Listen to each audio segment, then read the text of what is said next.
hostess with the most chill as always. Welcome back.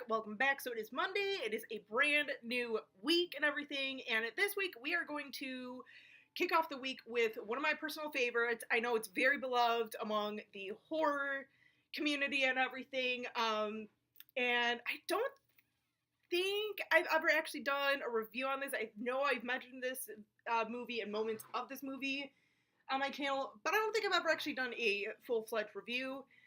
And I'm going to be talking about the 1987 children's horror movie, The Gate. Yes, I said a children's horror movie, because this is actually considered to be a children's horror movie, which I'm a little like,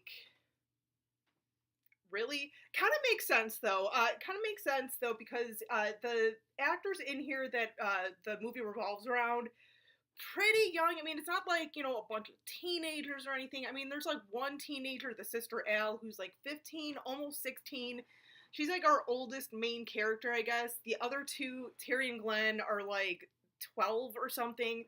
So, yeah, it's gonna probably appeal more to a kid audience than a teen audience, but look at all of us. 31 years later, and we're all still talking about this movie and still love this movie, so whatever. But yeah, I first saw this movie when I would have to say like 6 or 7, 8-ish maybe, somewhere around there, and this movie, like, oh my god, this has kind of had a lasting impression on me.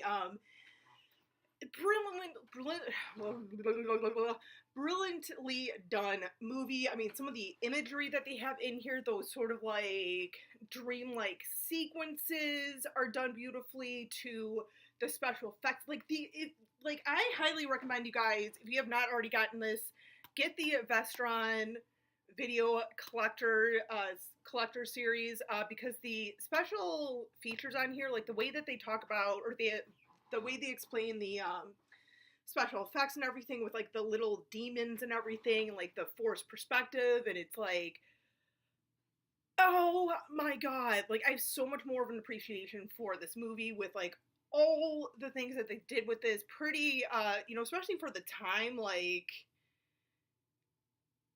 because CGI really wasn't a huge thing at that point. It is not like it is today, so I just, so much respect for their special effects in this movie. Story is actually pretty solid. I mean, it's a little goofy at times, the acting's a little awkward at times, but I mean, it's, they're kids, so I know they weren't like as seasoned of actors as a lot of other people in some movies, but no, they did pretty good. I like the story. So the basic story, I mean, most of us know story of the Gate. It is, basically it opens up with a tree being removed from Glenn's backyard, and for some reason there's this like never-ending hole or something that, I don't know. The kids decide to kind of like bury it back up or open it back up and stuff, kind of like, to try and find more geodes and everything, because Glenn's like, oh my god, if we get a big one, we can get like $100, and it's like, for $100, you cannot get me to go in there and try and find more geodes. I'm just saying. But in doing this, they hear some things down there. They start, being kids, their imaginations start kind of running a little bit. They're like, oh, there's, it's a gate, it's gotta be a gate, and there's gotta be demons and stuff. Terry, who is like your quintessential weirdo, I just lost my mother a year before, this is the only way I know how to deal, weirdo, of course is the one who's like, oh my god, this is what I discovered in this album, like, so these guys got this, wrote this record based off of this book and everything, and it's like demons, this is the only album, and blah. So of course he's like all gung-ho about this, because once again, like I said, he's dealing with some shit right now. So of course they kind of do their little thing, open up the gate and everything, and they realize that in order for these demons to kind of actually fully immerse themselves in our world, there has to be some sort of sacrifice. Until then, they can only kind of like leave impressions, as Terry kind of explains. Hence why they're seeing some like weird kind of things and stuff, and some like hallucinations and everything. Little do they realize that their recently deceased dog, Alan Glenn's dog, one of Al's guy friends is like, all right, I'll take the dog to a shelter or something. They can take care of it. Shelter's closed. Kid brings the dog back and just kind of figures to take upon himself to toss this dog in this never-ending hole. Therefore, we get our little sacrifice. So yeah, from there, all havoc ensues and everything. I mean, it's a pretty decent movie. Like I said, it's a decent one. It's got some like imagery and stuff that will stick with you. Like the one that always gets me. I'm always like, ooh, like it doesn't scare me, but it just like grosses me out. It's just like, ooh, is when the hallucination or dream sequence with like the parents coming home. And that's the other thing. The parents are like gone for the weekend, so hence why the kids are home alone and everything.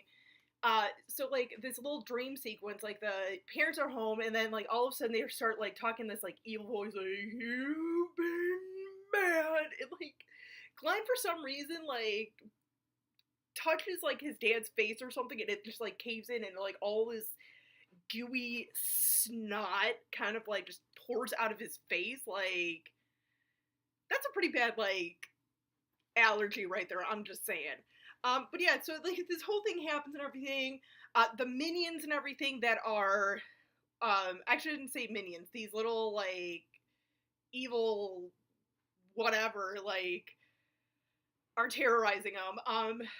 And oh god, the workman. God, that guy. He's only on screen for I'd say like a total of maybe a minute, if that. But oh my god, the workman who falls out of the wall. Oh, such a creepy character. And I have to say, like, for some reason, and you guys know I'm not the biggest fan of like spin-offs all the time. Like, okay, let's have like all these Annabelle movies. We've got this Terrifier movie yet, which I yet have to like check out. I want to because I know I've heard really good things about it. But it's like we have all these different like spin-off movies and everything, not just in horror, but I feel like in general, so many spin-off movies. For some reason, and I don't know why, I would love to see a Workman spin-off movie. Because I know like that's weird that I want that considering, he, like I said, he's only on screen for like maybe a minute, but there's just something so terrifying about him. It's like, I want to know more about this guy. Like, why was he in that wall? Like, what the hell? Like, I don't know. I think that'd be a pretty dope movie if it was done correctly. So, but of course, the kids, they all kind of like, come together and everything. I like the relationship between Al and Glenn, because I do feel, like, especially at that time, that age range and everything, you are often kind of like at odds with your sibling and everything, where it's like one moment you want to like twist your sibling's head off, but the next moment you're kind of like, you know what, I want to hang out with my sibling, I want to hang out with my brother or my sister or whatever, have a good time. I like that relationship. I think the two actors really kind of gelled pretty well on screen and everything, did a great job. So, but yeah, that is the review of The Gate. Let me know what you guys think of the movie. Like I said, I know there's a lot of you guys who genuinely enjoy this movie, and like once again, I highly recommend the Vestron Video Collector's Series edition of this movie. I believe it's still out there, because I know I got this a couple of years ago or a year ago or something. A lot of special features, really good, definitely worth the money for it. So. But till next time, you guys, as always, stay creepy, classy, and a little bit sassy.